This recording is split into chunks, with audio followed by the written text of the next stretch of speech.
来明星和普通人之间永远是有弊的。79块钱的眉笔在他们看来是一点不贵。花西子越来越贵了，哪里贵了？这么多年都是这个价格，不要睁着眼睛乱说，国货品牌很难的，真的乱说，这么多年都是79块钱，哪里贵了？买1支送2个替换装，很划算，79。有的时候有自己的原因，好吧？这么多年了，工资涨没涨？有没有认真工作？好不好？这么多年都是这个价格，我真的快疯掉了。向太太过海参粥时，脸上表情耐人寻味。带来的一碗粥，但是这个粥不一样哦，因为今天这碗粥它叫海参粥，大连的地标性的产品，而且它是生长到5到7年的。这个好吃，我刚开播之前我吃了一个，我不是吃播，所以。有的明星把我当大冤种当韭菜。是我的睡衣品牌芭比的新产品，找到最舒服的面料，可以包容很多的身材。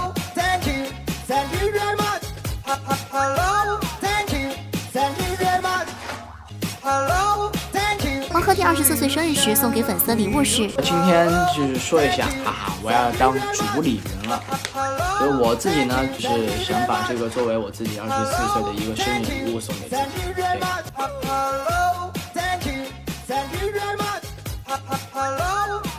正在直播的李诞听到老婆没挂购物车，他耿直说道：“这个直播不能挂那个购物车上的吗？”不会啊？那你用它干什么 ？What？ 你用它不就是为了可以挂购物车吗？你18.5万有18万都是垃圾，刚才没什么好聊的。当其他明星都在抱团取笑冰箱里有碗时，请问冰箱里面有什么？碗。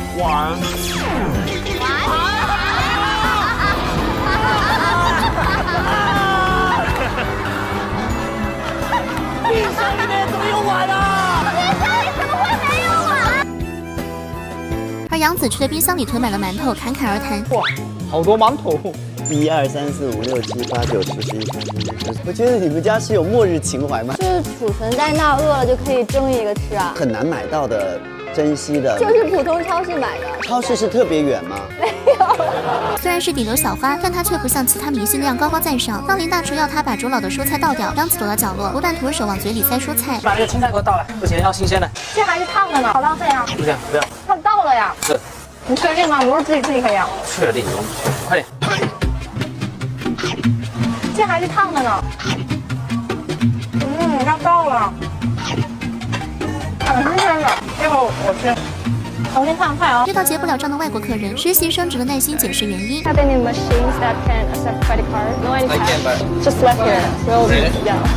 Very sorry. 而场外观察员乔欣和黄晓明却坐不住了，发表了令人费解的言论。这个表现证明他在生活经验方面还是欠缺的一点。对，我就可以送他一份，然后把这个单子留给老板，说有这样的情况。一般情况下，我都会帮他把账结了，对比之下，老板的做法才是正常的。不知道怎么办，第一时间跟店长说。对。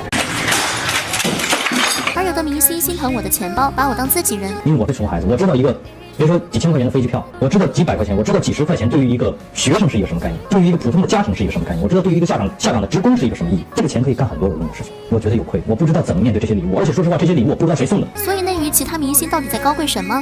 史蒂芬在上海得到了4束鲜花，可是因为活动导致我不能拿着鲜花到处走，永远惦着那4束花。